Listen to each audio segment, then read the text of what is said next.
Welcome to the Astra Mind Career Institute. Hello, hi, good morning everyone. This is Anupam Aditya and today I'll be taking the first lecture of structure of atom. ठीक है, class 11th का जो दूसरा chapter है structure of atom, उसका ये पहला lecture होने वाला है।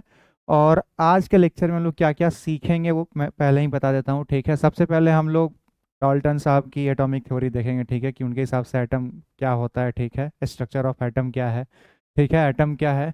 फिर हम लोग डिस्कवरी ऑफ सब एटॉमिक पार्टिकल्स, ठीक है, discovery of electron, discovery of proton and discovery of neutron सीखेंगे। और उनकी कुछ खास बातें जैसे उनका चार्ज क्या है, उनका मास क्या है, उनका चार्ज टू मास रेशियो क्या होता है। ठीक है, ये सब। और फिर लास्ट में, इस लेक्चर के लास्ट में, ठीक है, थॉमसन साहब का मॉडल पढ़ेंगे। ठीक है, रदरफोर्ड मॉडल अगले लेक्चर में कवर कराऊंगा। ठीक है, क्योंकि वो थोड़ा सा बड़ा है और टफ भी लगता है। ठीक है, क्योंकि उससे पहले आपको थोड़ी बहुत है ना और सब चीज़ों की भी जानकारी होनी चाहिए। ठीक है, देखिए ये चैप्टर ऐसा है ना, इसमें बहुत सारी चीज़ें आपको एक साथ समझ में है ना समझने का प्रयास करना होगा। ठीक है, क्योंकि बहुत सारी चीज़ें एक साथ चल रही थी। ठीक है, ये जो चैप्टर है आप कह सकते हैं कि 18th और 19th सेंचुरी में फिजिक्स और केमिस्ट्री में जो डेवलपमेंट हो रहे थे, है ना, ध्यान से सुनेंगे मेरी हर बात, 18th और 19th सेंचुरी में यू कैन से, ठीक है, फिजिक्स और केमिस्ट्री में जो जो डेवलपमेंट हो रहे थे, जो जो चीज़ें डिस्कवर की जा रही थी, सबका एक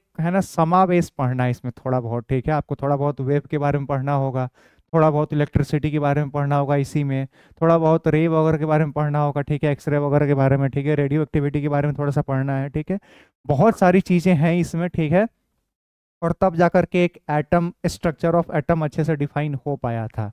ठीक है, तो चिंता नहीं करना है, पढ़ना बहुत है, पढ़ना इसमें बहुत है। ठीक है, लेकिन हाँ एक एक चीज अच्छे से कवर कराऊंगा मैं। ठीक है, और एक और खास बात इस चैप्टर में ना, जब जहाँ पे जैसे इलेक्ट्रिसिटी थोड़ा बहुत पढ़ना है, तो अगर आप ये उम्मीद करते हैं कि मैं इसी चैप्टर में इलेक्ट्रिसिटी के सारे कॉन्सेप्ट सिखा दूंगा, तो वो तो नहीं होगा ना।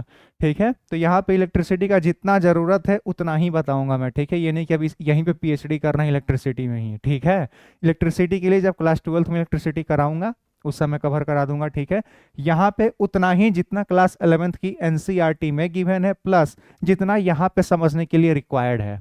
ठीक है, तो है ना, बहुत ज़्यादा डेप्थ में अभी ही नहीं जाना है इसी चैप्टर में। ठीक है, नहीं मुझे तो वेव के बारे में अभी ही सब पढ़ लेना है। ठीक है, क्योंकि हो सकता है अगर आपको है ना जैसे इलेक्ट्रिसिटी के बारे में अगर आपको बहुत नहीं पता है, क्लास 10th भी नहीं पढ़ा अच्छे से, तो हो सकता है कुछ चीज़ें आपको समझ में ना आए, है ना, क्योंकि बहुत अब एकदम स्टार्टिंग से इलेक्ट्रिसिटी तो नहीं पढ़ाऊंगा मैं अभी। ठीक है, मुझे स्ट्रक्चर ऑफ एटम पढ़ाना है। ठीक है, तो उसके लिए जो जो रिक्वायर्ड है उसको मैं लॉजिकली एक्सप्लेन करूंगा। ठीक है, उसके लिए कोई दिक्कत नहीं है, लेकिन हाँ पीएचडी अभी मत करना यार। ठीक है ना, तो जब जहाँ जो पढ़ना है जिस हिसाब से उतना, तब उस हिसाब से मैं पढ़ाऊंगा। ठीक है, तो चलिए स्टार्ट करते हैं अपना लेक्चर बिल्कुल मज़ेदार तरीके से। ठीक है, बहुत आसान चैप्टर है। ठीक है, बहुत आसान तो नहीं है, लेकिन मैं बहुत आसानी से समझाऊंगा, ये मेरी गारंटी है। ठीक है, एक भी चीज़ है ना छूटेगा नहीं, और है ना भूलिएगा भी नहीं आप कभी। ठीक है, अगर यहाँ पे पढ़ लिया तो। ठीक है, देखेंगे ध्यान से। सबसे पहले स्ट्रक्चर ऑफ एटम, उससे पहले मैं कुछ बेसिक चीज़ें बता दूं। ठीक है, देखेंगे ध्यान से। सबको पता है ना एटम कैसा होता है। ठीक है, ये हुआ मेरा न्यूक्लियस। ठीक है, इसको बोल दिया न्यूक्लियस मैंने।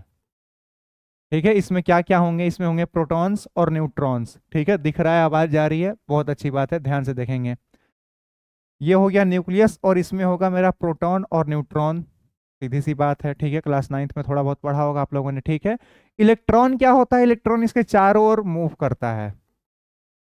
ठीक है, फिक्स्ड ऑर्बिट में, है ना, इलेक्ट्रॉन कंटिन्यूअसली मूव करता है। ठीक है, ऐसे बहुत सारे ऑर्बिट होते हैं न्यूक्लियस के चारों ओर, इलेक्ट्रॉन कंटिन्यूअसली मूव कर रहा होता है। ठीक है, ये एक बेसिक आइडिया है एटम का। ठीक है, सबको क्लियर है। ठीक है, कि इस न्यूक्लियस होता है, इसके अंदर प्रोटॉन और न्यूट्रॉन होते हैं और इलेक्ट्रॉन यूं बाहर ऐसे मूव कर रहा होता है। ठीक है, ये एक एटम का स्ट्रक्चर है। ठीक है, एक एटम का ये स्ट्रक्चर हो गया, सीधी सी बात है। ठीक है, ये था बेसिक आइडिया। ठीक है, अब इसी पे थोड़ा सा है ना डिस्कशन कर लेते हैं इसी पे। देखेंगे ध्यान से, स्ट्रक्चर ऑफ एटम। एटम होता क्या है, सबसे पहली बात तो एटम एक ग्रीक वर्ड है जिसका मतलब होता है इनडिविजिबल, यानी इसको तोड़ा नहीं जा सकता। ठीक है, क्योंकि जब एटम की डिस्कवरी हुई थी ना, उस समय यही माना जाता था कि ये स्मॉलेस्ट पार्टिकल है, इसको और नहीं तोड़ा जा सकता। ठीक है, तो ग्रीक में जो इंडिविजुअल का मतलब होता था, उसके लिए जो वर्ड होता था वो एटम, इसलिए एटम दे दिया गया कि उस समय जब एटम की डिस्कवरी हुई थी उस समय ये माना जाता था कि अब इसको और नहीं तोड़ सकते, उस समय माना जाता था। ठीक है, इसलिए उस समय इसका नाम दे दिया गया एटम, तब से यही है। ठीक है, that is ultimate particle which can not be further सब डिवाइडेड। ठीक है, एटम नाम क्यों पड़ा उसके पीछे की कहानी है ये। ठीक है, ऐसा नहीं कि एटम को तोड़ नहीं सकते, तोड़ सकते हैं। ठीक है, इलेक्ट्रॉन प्रोटॉन न्यूट्रॉन तभी तो पता चला हमें। ठीक है, लेकिन जिस समय जब एटम खोजा गया था उस समय हमें यही लगता था कि अब इसको और नहीं तोड़ा जा सकता। ठीक है, लिमिटेड नॉलेज थी उस समय। ठीक है, अभी हमें पता है कि नहीं तोड़ सकते हैं। ठीक है, तो एटम का मतलब होता है इंडिविजुअल। ठीक है, पूछा जाता है, ध्यान रखेंगे। दूसरी बात, John Dalton considered that all matter was composed of smallest individual particle called atom. John Dalton साहब आए 1808 में, 1808। ये 19th सेंचुरी की स्टार्टिंग की बात है, 1808 यानी 19th सेंचुरी स्टार्टिंग। ठीक है, फर्स्ट डेकेड में कह सकते हैं। ठीक है, जॉन डाल्टन साहब आए और ये बोले कि देखो जितने भी मैटर होते हैं ना, सीधी सी बात है, कोई भी मैटर हो, जितने भी मैटर होते हैं, ऑल मैटर है ना, वाज कंपोज्ड या फिर आर कंपोज्ड भी कह सकते हैं। ठीक है, of A smallest individual particle called atom. जो भी मैटर है एटम से ही मिलके बना है, कुछ भी हो एटम से ही मिलके बना है, कॉमन सेंस की बात है। ठीक है, the atomic theory of matter was first proposed on a firm scientific basis by John Dalton in 1808। 1808 में जॉन डाल्टन साहब ने अपना फर्स्ट एटॉमिक थ्योरी दिया। सबसे पहला जो एटॉमिक थ्योरी आया था 1808 में, given by John Dalton. His theory was called Dalton's atomic theory. ठीक है, सबसे पहले इन्होंने बताया कि देखो मैं बताता हूं एटम क्या होता है। ठीक है, देखते हैं इनका थ्योरी क्या क्या है, क्या क्या बताया इन्होंने। ठीक है, सबसे पहला, एकदम एकदम कॉमन सेंस की बातें हैं। ठीक है, हालांकि बहुत सारे ड्रॉबैक भी हैं क्योंकि बाद में थ्योरी गलत साबित हो गया। इनके बहुत सारे है ना, जो भी इन्होंने दिया था ना, जो भी स्टेटमेंट्स, बहुत सारी स्टेटमेंट बाद में गलत साबित हो गई। क्यों? क्योंकि उस समय जब ये दिए थे उस समय नॉलेज लिमिटेड था, बहुत डेप्थ में हमें पता नहीं था। बाद में जैसे जैसे डिस्कवरीज हुई तो इनके स्टेटमेंट्स गलत साबित हो गए। ठीक है, तो देखते हैं उस समय इन्होंने क्या क्या सोचा था। ठीक है, बड़े लोग हैं तो क्या क्या सोचते हैं सब पता होना चाहिए ना, तभी तो हम भी सोचेंगे। ठीक है, चलिए।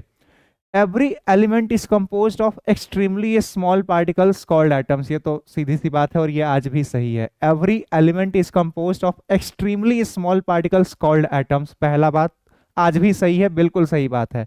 Atoms can not be divided, इनका दूसरा लाइन ये आज के डेट में गलत है। लेकिन हाँ, अगर आपसे पूछ लिया जाए डाल्टन एटॉमिक थ्योरी लिखिए, 5 नंबर का पूछा जाता है सीधे, 5 नंबर 3 नंबर का क्लास 9th में या क्लास 11th के एग्जाम में। ठीक है, तो अगर पूछ दिया जाए तो एकदम एज इट इज लिख के आना है, क्योंकि उस समय इन्हें लगता था कि एटम को फर्दर डिवाइड नहीं किया जा सकता। ठीक है, तो सबसे पहला लाइन कि सारे एलिमेंट या सारे मैटर स्मॉलेस्ट, आई मीन बहुत स्मॉल पार्टिकल एटम से मिलकर बने हैं। दूसरा, एटम को आगे डिवाइड नहीं किया जा सकता। तीसरा, atoms can neither be created not destroyed. Atom को तो ना ही क्रिएट किया जा सकता है और ना ही डिस्ट्रॉय किया जा सकता है, तीसरा पॉइंट।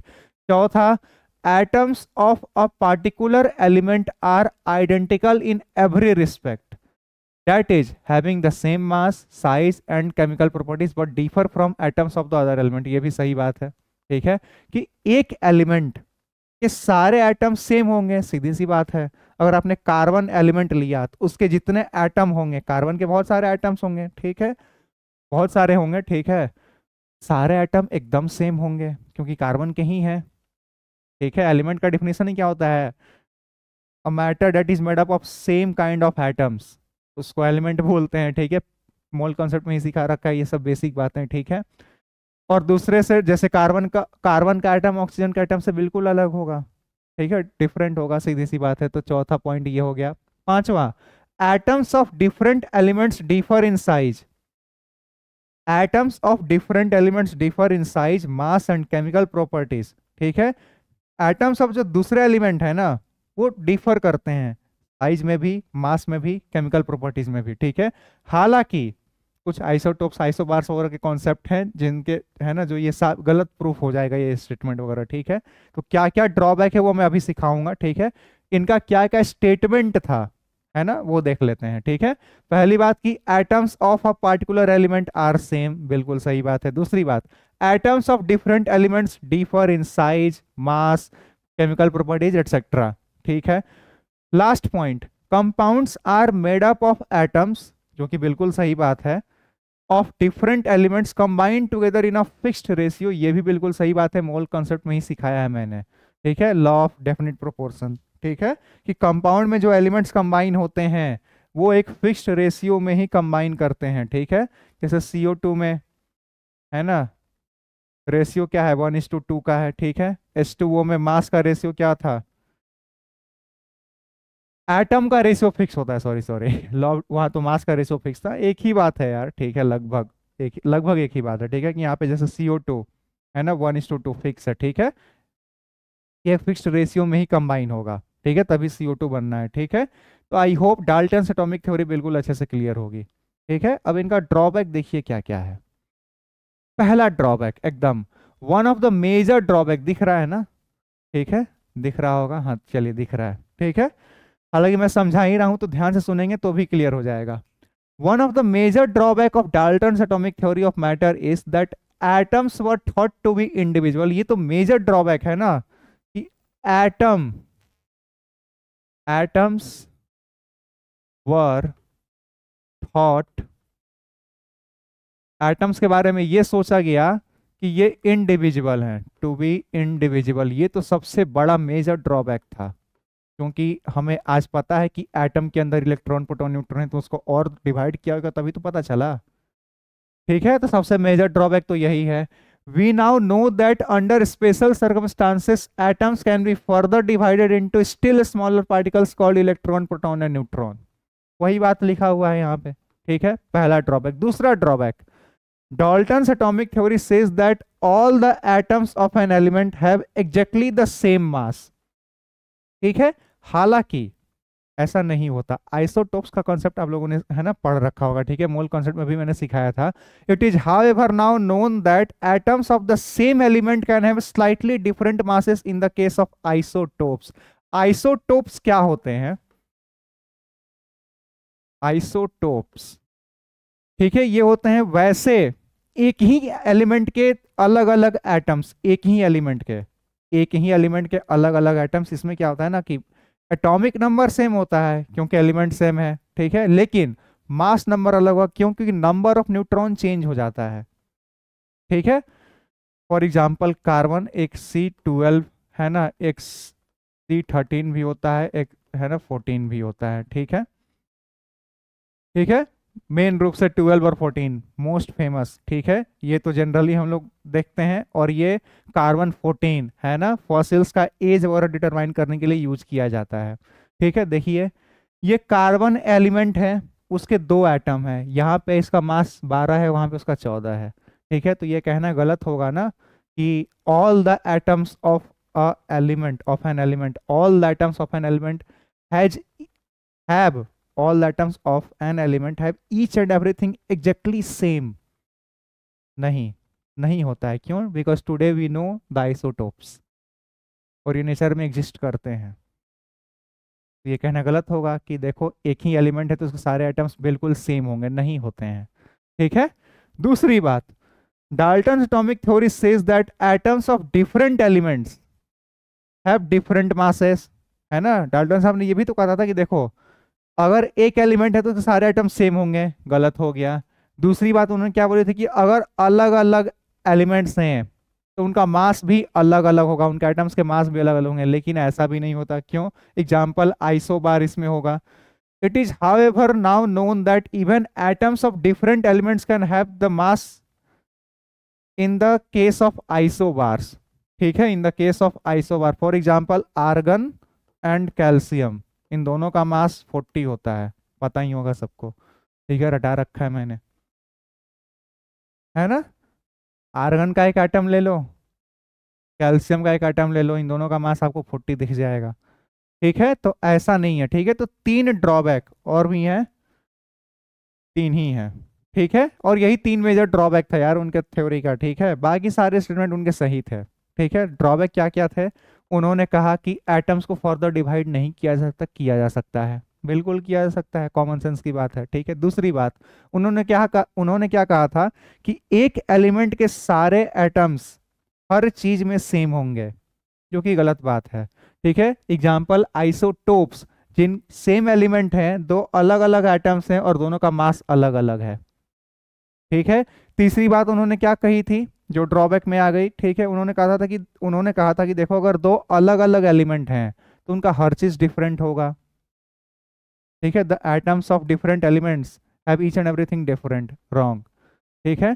मास सेम हो जाता है कभी कभी, एग्जाम्पल आर्गन एंड कैल्शियम, ठीक है। क्लियर है यहाँ तक, ठीक है। तो डाल्टन की एटॉमिक थ्योरी के कुछ कुछ है ना पॉइंट्स, और उनका ड्रॉबैक क्या था, तो तीन ही ड्रॉबैक था।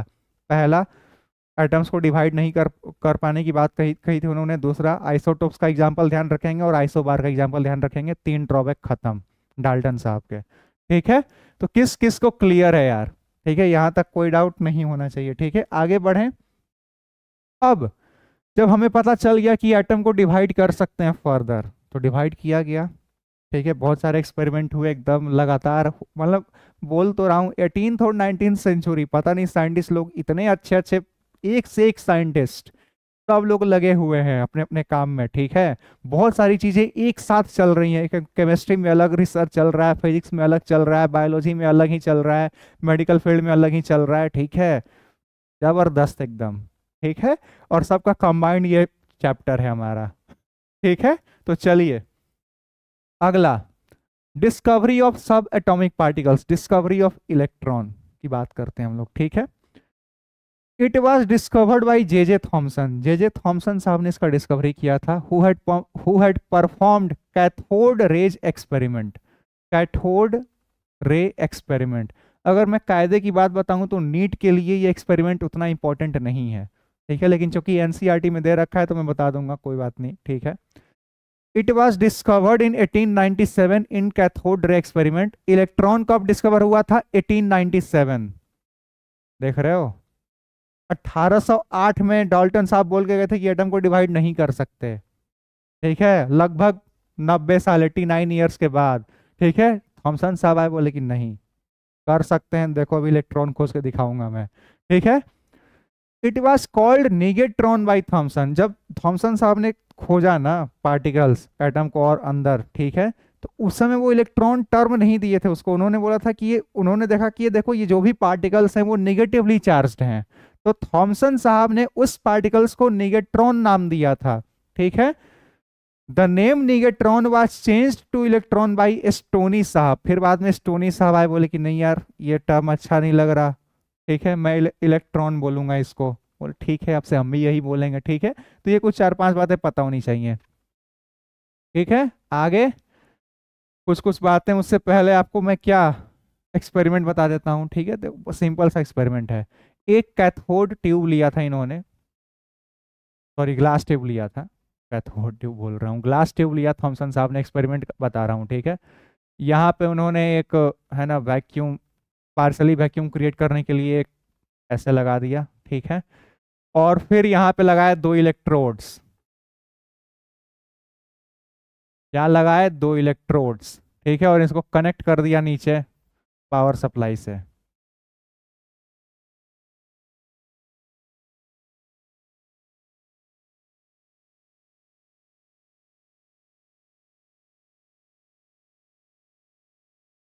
ठीक है, कनेक्ट कर दिया, यहाँ पे एकदम हाई वोल्टेज मैंने दिया है, very high voltage, high voltage, किसी को कोई शक नहीं होना चाहिए, ठीक है।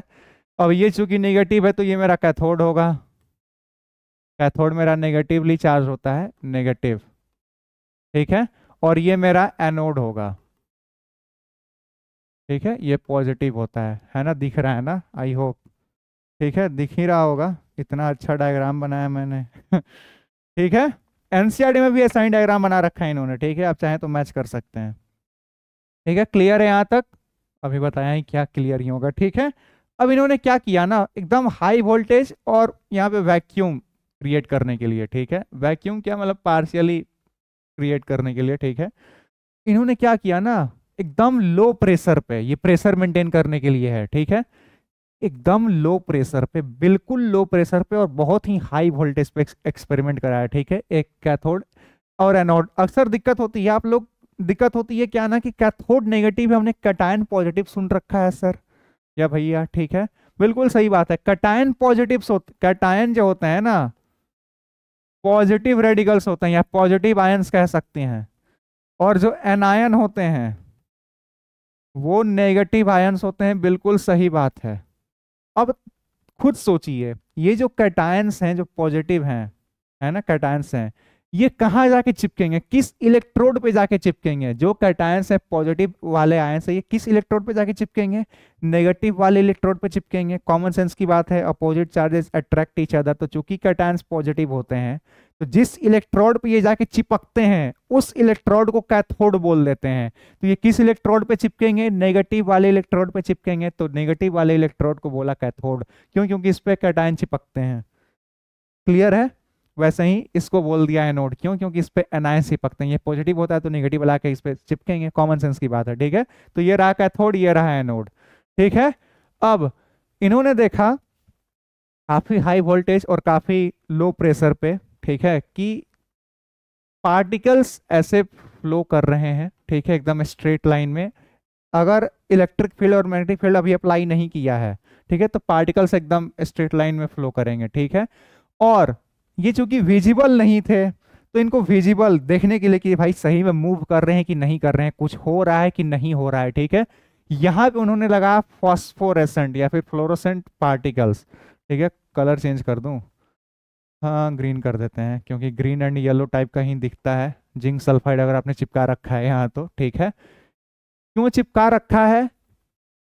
ताकि ये पता करने के लिए कि भाई कुछ हो रहा है कि नहीं हो रहा है, ठीक है। कोई पार्टिकल्स यहाँ पे होल कर दिया था इन्होंने, ठीक है, इस एनोड एनोड में होल कर दिया था ताकि जो भी पार्टिकल ऐसे मूव कर रहा है वो यहाँ पे जाके टकराए, और टकराने पे जैसे ही टकराएगा ना तो यहाँ पे फ्लोरोसेंट पार्टिकल्स लगे हुए, ये ग्लो करेगा, और जैसे ही ग्लो करेगा इसका मतलब है कि इधर से कोई चीज आया और इधर आके टकराया है, ठीक है। अब एक्सपेरिमेंट में ये ऑब्जर्व हो गया, थॉमसन साहब ने ऑब्जर्व कर लिया, उन्होंने बोला कि यार कैथोड से निकल रहा है, एनोड की तरफ जा रहा है, तो डेफिनेटली वो नेगेटिवली चार्ज पार्टिकल्स होंगे। कॉमन सेंस की बात है, नेगेटिवली चार्ज पार्टिकल्स होंगे तभी तो यहां से रिपेल हो रहे हैं और इधर अट्रैक्ट हो रहे हैं, ठीक है। तो बाय दिस इसको बोलते हैं कैथोड रे एक्सपेरिमेंट, इनको बोला गया कैथोड रेज, कैथोड रेज। और ये नेगेटिवली चार्ज्ड पार्टिकल्स होते हैं, नेगेटिव पार्टिकल्स बोल देते हैं अभी, ठीक है। और इन्हीं को बाद में स्टोनी साहब ने क्या बोला कि भैया ये इलेक्ट्रॉन है, ठीक है। तो आई होप थोड़ा बहुत आइडिया लग गया होगा कैसे डिस्कवरी हुई, ठीक है, बहुत ज़्यादा डिटेल में जाना नहीं है। नीट के पॉइंट ऑफ व्यू से उतना इंपॉर्टेंट है भी नहीं, नीट के पॉइंट ऑफ व्यू से क्या इंपॉर्टेंट है, ये इंपॉर्टेंट है। Thomson also determined the value of ratio of electrical charge to mass of electron, ठीक है। अब ध्यान से सुनेंगे मेरी हर बात। एनसीईआरटी में लिखा हुआ है पेज नंबर 30 पे कि जो कैथोड रे है ना, उसको अगर आप in the absence of magnetic और इलेक्ट्रिक फील्ड ट्रेवल कराते हैं, ठीक है, तब तो एकदम स्ट्रेट लाइन में ट्रेवल करेगा, कोई बात नहीं है। दूसरा ही पॉइंट है ऑब्जर्वेशन का, ठीक है। तीसरा पॉइंट कहता है कि अगर आपने मैग्नेटिक फील्ड या इलेक्ट्रिक फील्ड लगाया तो वो जो रे है उसका बिहेवियर एग्जैक्टली सेम होता है जैसा इलेक्ट्रॉन का बिहेवियर होता है in the magnetic and electric field. अब इलेक्ट्रॉन का बिहेवियर क्या होता है मैग्नेटिक फील्ड और इलेक्ट्रिक फील्ड में, ये इलेक्ट्रिसिटी में पढ़ना है, इस पे अभी दिमाग नहीं लगाइएगा, ठीक है। उस एक्सपेरिमेंट से ये क्लियर हो गया कि जो भी रे है या जो भी पार्टिकल मूव कर रहा है वो निगेटिवली चार्ज्ड पार्टिकल है। ये प्रूफ करना था उस एक्सपेरिमेंट से, ये पता लगाना था। और उस नेगेटिवली चार्ज्ड पार्टिकल्स को स्टोनी साहब ने इलेक्ट्रॉन नाम दिया, थॉमसन साहब ने निगेट्रॉन बोला था उस टाइम पे, ठीक है। अब जब इलेक्ट्रिक और मैग्नेटिक फील्ड लगा करके देखा गया, लगाए थोड़ी बहुत डिफ्लेक्शन आती है, ठीक है, सीधी सी बात है, थोड़ी बहुत डिफ्लेक्शन आई, और कितना उस अमाउंट ऑफ डिफ्लेक्शन से थॉमसन साहब ने चार्ज बाई मास का रेशियो निकाल दिया। एग्जैक्टली चार्ज और एग्जैक्टली मास नहीं निकाला, चार्ज अपॉन मास का रेशियो निकाला उन्होंने, ठीक है। और कितना निकाला? उन्होंने निकाला ई, मतलब सॉरी, ई का मतलब है चार्ज ऑन इलेक्ट्रॉन, ठीक है। Magnitude of charge of electron, और क्लियर बोलूं तो, ठीक है, magnitude of charge of electron, इसका मतलब है magnitude of charge of electron, magnitude of charge of electron, ठीक है, और ये मास ऑफ इलेक्ट्रॉन, ठीक है, कितना आया थॉमसन साहब के हिसाब, थॉमसन साहब ने निकाला 1.75 इंटू 10⁻11 कूलम्ब पर केजी, ठीक है, ये चार्ज अपॉन मास का रेशियो है इलेक्ट्रॉन का, ये ध्यान रखेंगे, याद रहना चाहिए, ठीक है, दिख रहा है ना, बहुत अच्छे से दिख रहा है और बहुत अच्छे से याद भी होना चाहिए, ठीक है, 1.75 इंटू 10⁻11 कूलम्ब पर केजी, कैसे याद रहेगा, इलेक्ट्रॉन सबसे पहले डिस्कवर्ड हुआ तो 10⁻1 दो दो वन है सबसे पहले, ठीक है, तो ऐसे याद रख लेना, और 1.75 पता होना चाहिए, ठीक है, तो 1.75 वही देखो यार, of electrical charge to mass, ठीक है, ये पता होना चाहिए, ठीक है, देन आफ्टर सम टाइम कौन साहब इतना करके चले गए, उनका काम खत्म, उस टाइम के बाद आए आर ए मिलिकन साहब, R A Millikan, milkman, sorry R A milkman, sorry Millikan नहीं, आर ए मिल्कमैन कह सकते हैं, ठीक है, मिल्कमैन नहीं है, मिल्क मैन है, ठीक है, ध्यान रखेंगे, devised a method known as oil drop experiment, कुछ टाइम के बाद ये आए आर ए मिल्कमैन करके कोई साइंटिस्ट, बहुत जीनियस साइंटिस्ट है ना, क्या ही, इन्होंने ऑयल ड्रॉप एक्सपेरिमेंट किया और चार्ज निकाल दिया इलेक्ट्रॉन पे कितना होता है, चार्ज ऑन इलेक्ट्रॉन किसने बताया, आर ए मिल्कमैन साहब ने, ठीक है, कैसे बताया, ऑयल ड्रॉप एक्सपेरिमेंट से बताया, अब ऑयल ड्रॉप एक्सपेरिमेंट भी दिया हुआ है एनसीईआरटी में, बट दैट्स नॉट इम्पॉर्टेंट, ठीक है, जिन्हें मन है एनसीईआरटी खोल के पढ़ लेना, ठीक है, हमें क्या पता होना चाहिए कि इलेक्ट्रॉन पे चार्ज कितना है, माइनस का 1.6 इंटू 10⁻⁻19 कूलम, यहाँ पे भी लिख देता हूँ, माइनस का 1.6 इंटू 10⁻⁻19 कूलम, ठीक है, कोई शक नहीं होना चाहिए, ठीक है, चार्ज ऑन इलेक्ट्रॉन्स बता दिया, ठीक है, आर ए मिल्कमैन साहब ने, यहां तक किसी को कोई डाउट है ना, नहीं होना चाहिए, काफी आसान है, ठीक है, आगे बढ़े, है ना, मिल्कमैन तो नाम नहीं था, मिल्कन ही था, ठीक है, तो थोड़ा सा एरर हो गया है, मिल्क एम छोड़ दो, आर ए मिल्कन साहब, ठीक है, मिल्कमैन नहीं, सॉरी, आर ए मिल्कन ही नाम था, ठीक है, हाँ, तो इन्होंने बता दिया हमें क्या, चार्ज ऑन इलेक्ट्रॉन, ठीक है, अब हमें चार्ज अपॉन मास का रेशियो पता है, थॉमसन साहब भी बता करके गए थे इतना, हमें चार्ज पता है, तो मास भी निकाल सकते हैं, कैसे निकाल सकते हैं, दोनों को डिवाइड कर देंगे, जैसे ही डिवाइड करेंगे तो आपको मास भी पता चल जाएगा, then the mass of the electron was determined by combining these results with Thomson's value e by m e ratio, देखो कंबाइन किया, निकाल दिया, mass of electron equal to क्या होगा, ई अपॉन एम ई, ठीक है, चार्ज अपॉन चार्ज और मास का रेशियो कर दिया, ठीक है, तो ई ई कैंसिल, एम ई ऊपर चला जाएगा, तो बस दोनों को डिवाइड जैसे ही करेंगे तो वैल्यू आ गई मास ऑफ इलेक्ट्रॉन, जो कि होता है 9.1 इंटू 10⁻31 kg, ठीक है, तो तीन बातें बेसिकली ध्यान रखनी है, पहली बात चार्ज अपॉन मास रेशियो, ठीक है, अरे देखो यार बहुत सिंपल है, यहाँ पे बता देता हूँ, चार्ज अपॉन मास रेशियो क्या आया था ना 1.75 इंटू 10⁻11 कूलम्ब पर केजी, ठीक है, अब हमें अगर आपको एम ई चाहिए, ठीक है, और ई की वैल्यू कितनी थी, ई का वैल्यू कितना था, ई का वैल्यू हमारे पास अभी चार्ज ऑन इलेक्ट्रॉन आया 1.6 इंटू 10⁻⁻19, देखो चार्ज ऑन इलेक्ट्रॉन कितना आया है, ये आया है, और मैग्नीट्यूड हमें लेना होता है ना, तो मैग्नीट्यूड ले लिया, अपॉन एम ई करेंगे, mass of electron equal to 1.75 into 10⁻11 होना चाहिए, this simplifies mass of electron कितना, तो 1.6 इंटू 10⁻⁻19 डिवाइडेड बाई, इसको इधर ले आओ 1.75 इंटू 10⁻11, ठीक है, इसको अगर आप जैसे ही सॉल्व करेंगे, ठीक है, तो 11 को ऊपर कर दो यार, ठीक है, माइनस में करके,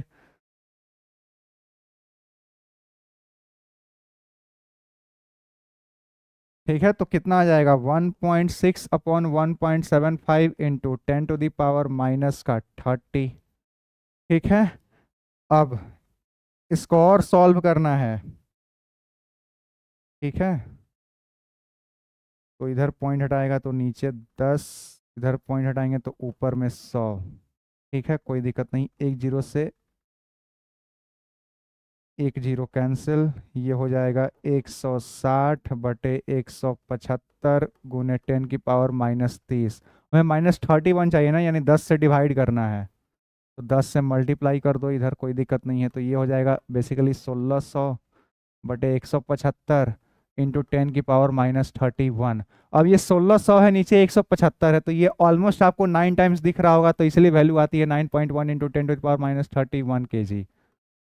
ठीक है, क्लियर है, ऐसे ही कैलकुलेशन होती है। ठीक है, तो देख लीजिए भैया, मास कितना आ गया इलेक्ट्रॉन का, 9.1 into 10 to the power -31 kg। यहाँ तक किसी को कोई डाउट नहीं होना चाहिए। बस अब यही 4-5 बातें पता होनी चाहिए इलेक्ट्रॉन के बारे में। डिस्कवरी ऑफ इलेक्ट्रॉन में किसने किया, थॉमसन साहब ने। टर्म कितने दिया, स्टोनी साहब ने। ठीक है, चार्ज किसने बताया, आर.ए. मिलिकन साहब ने।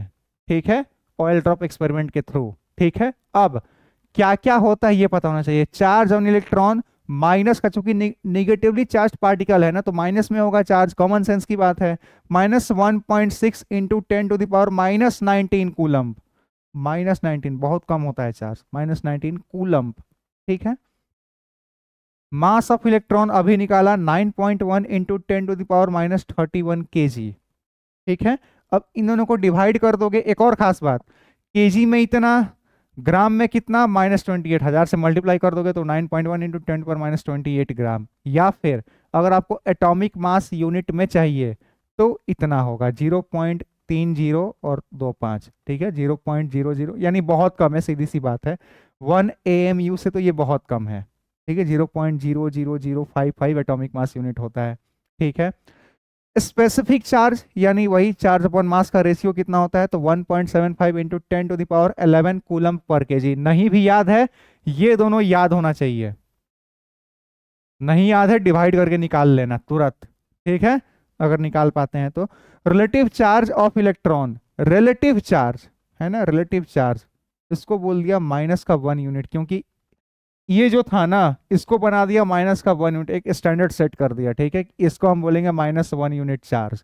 ठीक है, तो रिलेटिव चार्ज क्या बोल दिया, -1 यूनिट, इसको बोलते हैं -1 यूनिट। ठीक है, आई होप इलेक्ट्रॉन के बारे में बिल्कुल अच्छे से आइडिया लग गया होगा। ठीक है, किसी को कोई शक तो नहीं है ना। ठीक है, आई होप यहाँ तक बिल्कुल अच्छे से क्लियर होगा सभी लोगों को हर चीज़। ठीक है, आगे बढ़ें। इलेक्ट्रॉन का डिस्कवरी हम लोगों ने कर दिया, उस पर चार्ज पता कर लिया, किसने बताया था, आर.ए. मिलिकन साहब। मिलिकमैन नहीं, सॉरी, वो मैंने ही स्पेलिंग गलत लिख दिया था, खैर कोई बात नहीं, आर.ए. मिलिकन साहब। ठीक है, दूसरा मास ऑफ इलेक्ट्रॉन है ना, ये थॉमसन साहब और मिलिकन साहब का कंबाइंड रिजल्ट है, हम लोगों ने निकाला है। ठीक है, तीसरी बात, स्पेसिफिक चार्ज थॉमसन साहब बता करके गए थे। और चौथा रिलेटिव चार्ज, इसको स्टैंडर्ड कर दिया तो -1 यूनिट बोल दिया। ठीक है, बस ये 4 बातें सबके बारे में, प्रोटॉन के भी बारे में और न्यूट्रॉन के भी बारे में, यही 4 बातें पता होनी चाहिए। ठीक है, नेक्स्ट, डिस्कवरी ऑफ प्रोटॉन। अब जैसे इलेक्ट्रॉन का डिस्कवरी किया ना, वैसा ही कुछ कुछ एक्सपेरिमेंट किया था। एनसीईआरटी में भी नहीं दिया है प्रोटॉन का एक्सपेरिमेंट, क्लास 11th के। ठीक है, जो नई लेटेस्ट एनसीईआरटी है। ठीक है, मैंने चेक किया है, डिटेल में नहीं दिया है तो पढ़ना भी नहीं है। ठीक है, तो सीधी सी बात है, जो पता होनी चाहिए वो बातें पता होनी चाहिए। It was discovered by E Goldstein, who had performed slightly different experiment to what performed by Thomson. थोड़ा सा अलग एक्सपेरिमेंट परफॉर्म किया, and it was discovered in 1917।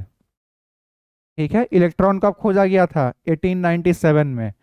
उससे है ना कुछ सालों बाद, है ना कुछ साल क्या मतलब 20 साल के बाद सीधे प्रोटॉन साहब आ गए, प्रोटॉन कह रहा हूँ, ई गोल्डस्टीन साहब आए, बोला कि अरे थॉमसन ने ऐसा एक्सपेरिमेंट किया था।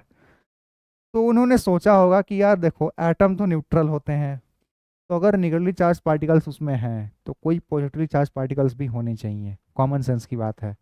तो उसने जैसा एक्सपेरिमेंट किया, उसका थोड़ा सा अलग मैं कर दूं तो नेगेटिवली चार्ज पार्टिकल मिले थे, मुझे पॉजिटिवली चार्ज मिल जाएंगे, कॉमन सेंस की बात। इन्होंने किया और 1917 में खोज दिया पॉजिटिवली चार्ज पार्टिकल्स, जिनको हम लोग प्रोटॉन के नाम से जानते हैं। चार्ज ऑन प्रोटॉन कितना होता है, जितना इलेक्ट्रॉन पे होता है उसका ठीक प्लस में, इलेक्ट्रॉन पे माइनस में होता था उतना ही प्लस में, तो प्लस का 1.6 into 10 to the power -19 coulomb. ठीक ठीक है, दिख रहा है ना? हाँ चलिए, मास ऑफ प्रोटॉन क्या होता है?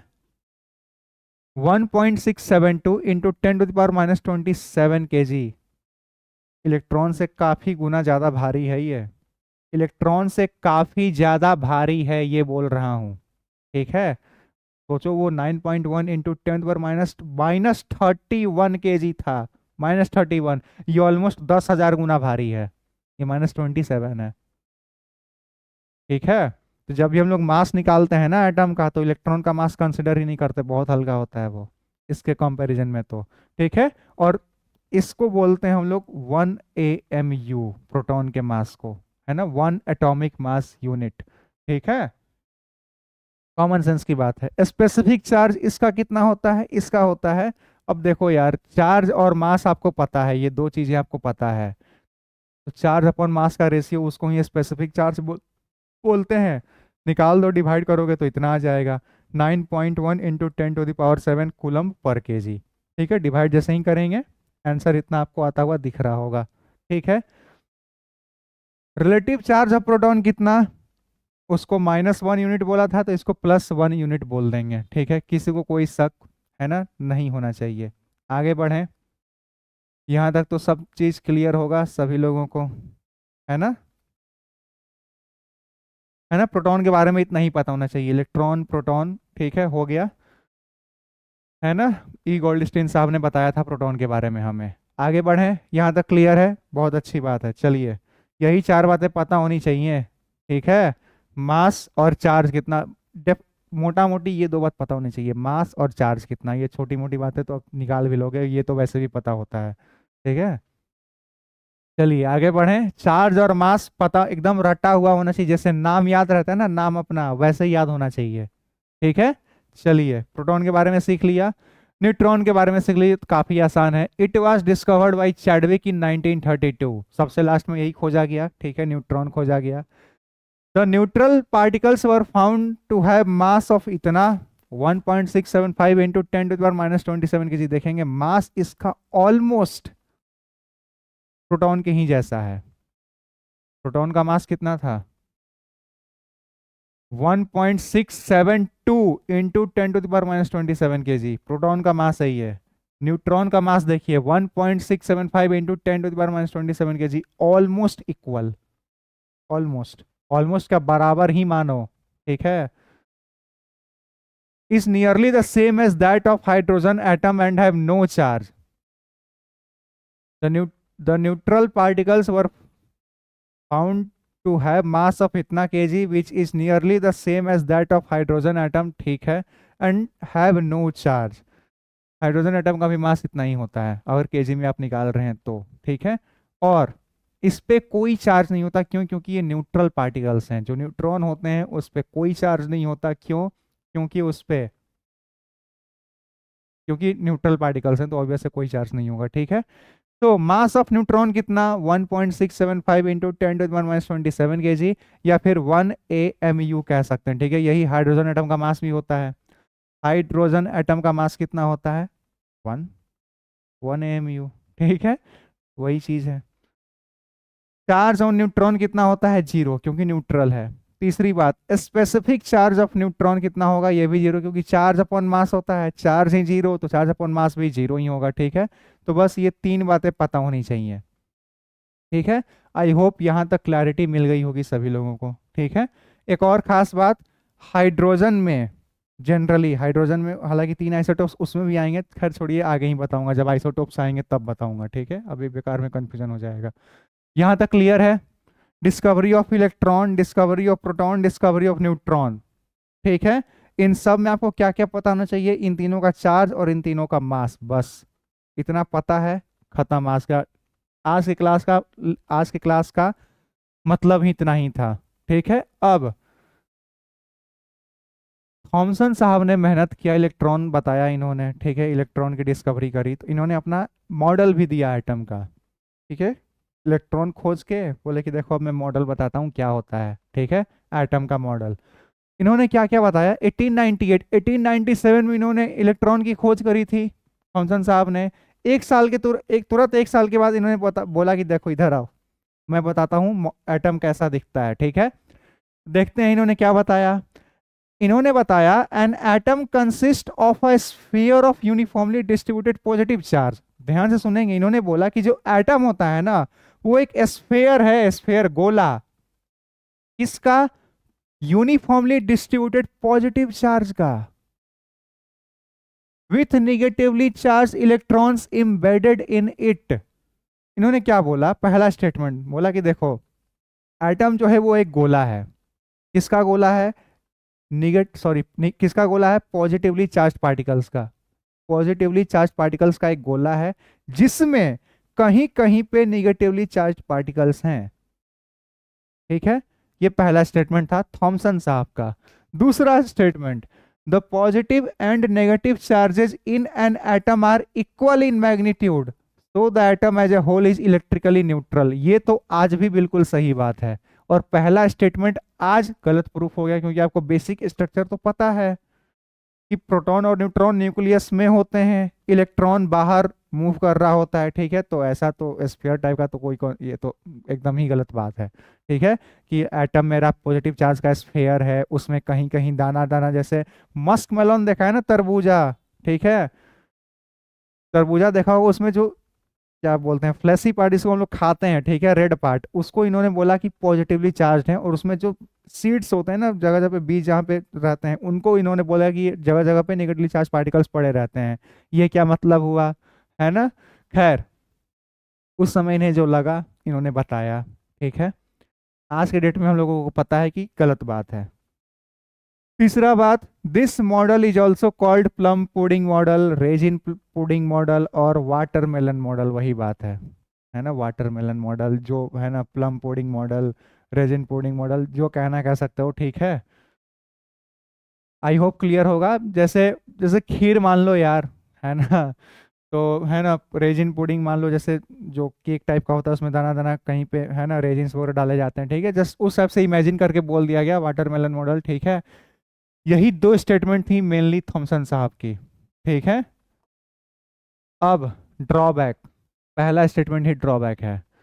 थॉमसन साहब ने बोला कि all the space available in the atom is filled with positive charge. उन्होंने बोला ना कि एटम जो है वो पॉजिटिव चार्ज का गोला है, यानी मैक्सिमम स्पेस उन्होंने बोला कि पॉजिटिव चार्ज ने ऑक्यूपाई किया हुआ है, ठीक है, is filled with positive charges which is not true now. आज के डेट में ये गलत है। Positive charges reside only in a small region at the centre of the atom. आज के डेट में हमें क्या पता है कि जो प्रोटॉन होता है, यानी जो पॉजिटिव चार्ज है, वो काफी स्मॉल स्पेस में रिसाइड करता है विद इन अ न्यूक्लियस, ठीक है, पहला बात। दूसरा, he said electrons are embedded in positive charges in the atom, this is not true. आज के डेट में हमें यह भी पता है कि ये भी ट्रू नहीं है। इन्होंने क्या बोला कि जो निगेटिवली चार्ज पार्टिकल्स हैं वो पॉजिटिवली चार्ज पार्टिकल्स में इम्बेडेड हैं, यानी उसके स्पेस में इम्बेडेड हैं। ये भी गलत बात है, ठीक है। We now know that electrons revolve around the nucleus, ठीक है। यही तो ड्रॉबैक भी थे, ठीक है। तो आई होप एक एक चीज की क्लैरिटी मिल गई होगी, ठीक है। आज के लेक्चर में इतना ही, ठीक है। मैंने सोचा कि है ना, आई थिंक 1 घंटे का लेक्चर हुआ होगा, ठीक है। तो मैंने सोचा कि आगे भी पढ़ा ही देता हूँ, ठीक है, लेकिन रदरफोर्ड मॉडल थोड़ा काफ़ी लंबा है, ठीक है, तो उसमें है ना फिर आप लोग झेल नहीं पाएंगे, ठीक है। नया चैप्टर है तो धीरे धीरे स्टार्ट कर रहे हैं, ठीक है, कोई दिक्कत नहीं है। अगले लेक्चर में कवर कर देंगे रदरफोर्ड मॉडल। और उसको मैंने इसमें क्यों नहीं किया, क्योंकि उससे पहले आपको थोड़ी बहुत रेडियो एक्टिविटी की जानकारी होनी चाहिए, क्योंकि उसमें आएंगे अल्फा पार्टिकल्स के एक्सपेरिमेंट। अब पता ही नहीं है अल्फा पार्टिकल्स क्या होता है, रेडियो एक्टिविटी क्या होता है, तो नहीं समझ पाएंगे अच्छे से, ठीक है।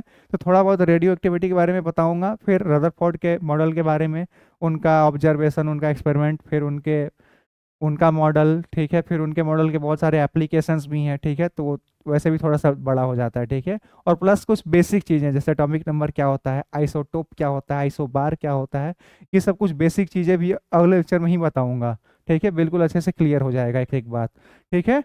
तो तब तक के लिए है ना, आज के लेक्चर में इतना ही। थैंक यू, टेक केयर, अपना ख्याल रखिएगा। सी यू सून, मिलते हैं अगले लेक्चर में, बाय बाय।